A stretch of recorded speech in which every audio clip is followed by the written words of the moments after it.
સીતારામ, જય રામાપીર, જય ગુરુદેવ। ડાલીબાઈની જન્મની કથામાં ઘણી અલગ અલગ માન્યતાઓ છે। ઘણી એવી કથાઓ છે જેમાં ઘણા અલગ અલગ પ્રસંગો આવે છે। કોઈ કહે છે આ રીતે એનો જન્મ થયો હતો, કોઈ કહે છે આ રીતે જન્મ થયો હતો।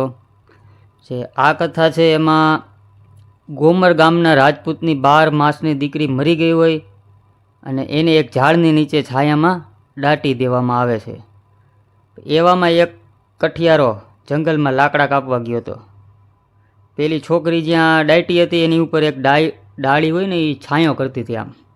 એટલે આ કઠિયારાને એમ થયું કે આ જે નમેલી ડાળ છે એ ડાળને નીચેથી કાપી લઉં તો ઉપર ચડવામાં આપણે સરળતા રહીએ, એટલે ઉપર ચડવાથી મહેનત આપણી બચી જાય। આ વિચારીને એણે ડાળ ઉપર કુવાડો માર્યો, જ્યાં જમીનની અંદરથી કોઈ રોતું હોય એવો અવાજ આવે છે એને।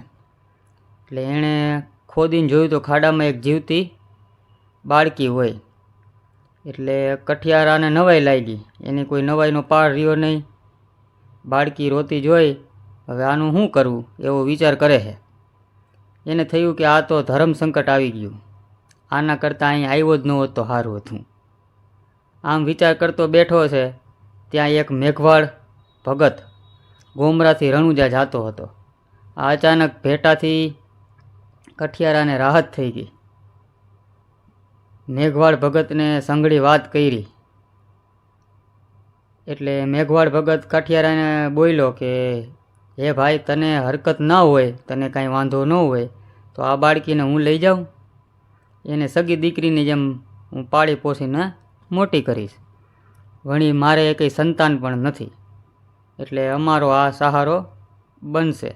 આ વાત મેઘવાળ ભગતની સાંભળીને કઠિયારો બોલ્યો, ભગત, મને કાંઈ વાંધો નથી, તમારી ખુશી થતી હોય તો લઈ જાઓ, પણ છોકરીને દુઃખી ન કરતા। આ રીતનો કઠિયારો જસ લઈને દીકરીને હોપીને લાકડા કાપવાના કામમાં લાગી જાય છે।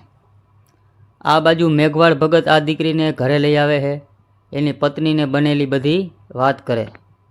એટલે મેઘવાળની પત્ની આ જોઈને ખૂબ જ ખુશ થાય છે અને આ બધું સાંભળીને ખૂબ રાજી થઈ જાય છે અને ભગવાનનો મોટો ઉપકાર માનવા લાગે અને દીકરીનો ઉછેર કરવામાં લાગી જાય છે। આ દીકરી ઝાડની ડાળ નીચેથી મળી હતી એટલે એનું નામ ડાલીબાઈ રાખવામાં આવ્યું। સૌ ડાલીબાઈ કહેવા લાગ્યા। મેઘવાળ ભગત રામદેવજીનો પરમ ભગત હતો। દર બીજના પાઠ ઉત્સવમાં, જવા જાગરણના ભજન કીર્તનમાં અવશ્ય ભાગ લેતા। એટલે ડાલીબાઈને આ ધર્મનો સંસ્કાર નાનપણથી જ જાગૃત થઈ ગયા હતા। ડાલીબાઈની ઉંમર 10 વર્ષની થઈ એટલે ગાયો ચરાવવા જવા માંડ્યા। ગાયોની માવજત કરવાની એને સારી આવડત આવડી ગઈ। આ ખ્યાતિ સાંભળીને અજમલજીએ ડાલીબાઈને ગાયો ચરાવવા રાખી તેની આજીવિકાનું સાધન કરી આપ્યું। આથી મેઘવાળ ભગતને મદદ પણ થઈ ગઈ। એટલે ડાલીબાઈને પ્રભુ ભક્તિમાં અનુકૂળતા આવી ગઈ। ડાલીબાઈ ગાયો ચરાવવા લાગ્યા। એવામાં એક વખત રામદેવજી પોતાનો ઘોડો ખેલતા જંગલમાં ડાલીબાઈ ગાયો ચરાવતા હતા ત્યાં ગયા। જઈને કહ્યું, ડાલી, મને ખૂબ ભૂખ લાગી છે, આ વાછડી દોઈને મને દૂધ આપ। આ વાછડી ડાલીબાઈ રામદેવ પ્રત્યે બોલી, અન્નદાતા, આ નાની વાછડી તો બચ્ચું કહેવાય, એ થોડું દૂધ આપવાની હતી। ડાલી કે ફિકર નહીં, આ રતન કટોરો લે અને હું જેમ કહું એમ તું કર, વાછડી જરૂર દૂધ તને આપશે, મને શ્રદ્ધા છે, માટે જલ્દી કર। એટલે ડાલીબાઈ તો આજ્ઞાનો સ્વીકાર કરીને રતન કટોરો લઈ વાછડીને દોવા બેઠી। એટલે અજાયબી વચ્ચે વાછડીના આંચળમાંથી દૂધ નીકળવા લાગ્યું। કટોરો ભરી લીધો અને રામદેવજીએ ધરેલો કટોરો દૂધનો પી ગયા। રામદેવજી ડાલીબાઈ પ્રત્યે બોલ્યા, ડાલી, આ બધું તારી ભક્તિના પ્રતાપે બન્યું હો। ના મહારાજ ના, હું તો આપની ચરણની દાસી છું, ડાલીબાઈ એમ કહેવા માંડ્યા। મારું શું આ ગજું કહેવાય, પ્રભુ આપ તો પ્રગટ પીર છો, આ દાસીને ચરણોમાં રાખી દરરોજ દર્શન આપશો એવી મારી અભિલાષા છે। ડાલી, ભક્તિમાં અડગ રહેજે, હું તને ભીડમાં સહાય કરીશ, એમ કહીને રામદેવજી મહારાજ ચાલ્યા ગયા। ડાલીબાઈ પ્રભુને નિરખતી તેના ધ્યાનમાં તન્મય બની ગઈ. એક દિવસ ડાલીબાઈ ગાયો ચરાવવા ગયા. એ ટોળામાંથી રામદેવજીનો પ્રિય એવો ડોકરીયો વાછડો વિખૂટો પડી ગયો. ડાલીબાઈ એની શોધ કરવા લાગી. આ બાજુ હાંજ પડવા આવી, બીજી બાજુ મુશળધાર વરસાદ તોડાવી માંડ્યો. ડાલીબાઈ મૂંઝાણી. વાછડાનો પત્તો ક્યાંય લાગતો નથી. એને બીક લાગવા માંડી.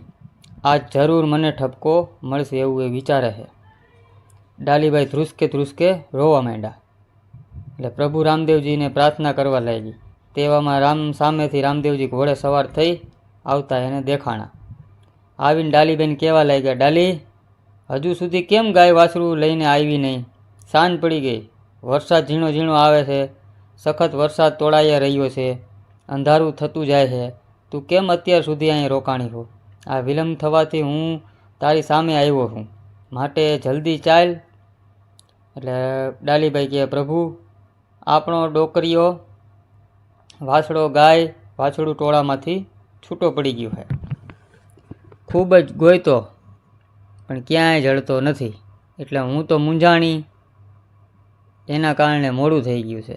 હવે શું કરવું તે સૂઝતું નથી. આ સાંભળીને રામદેવજી ડાલી પ્રત્યે હસતા હસતા બોલ્યા, ગાંડી, એમાં મૂંઝાવાનું શું કામ?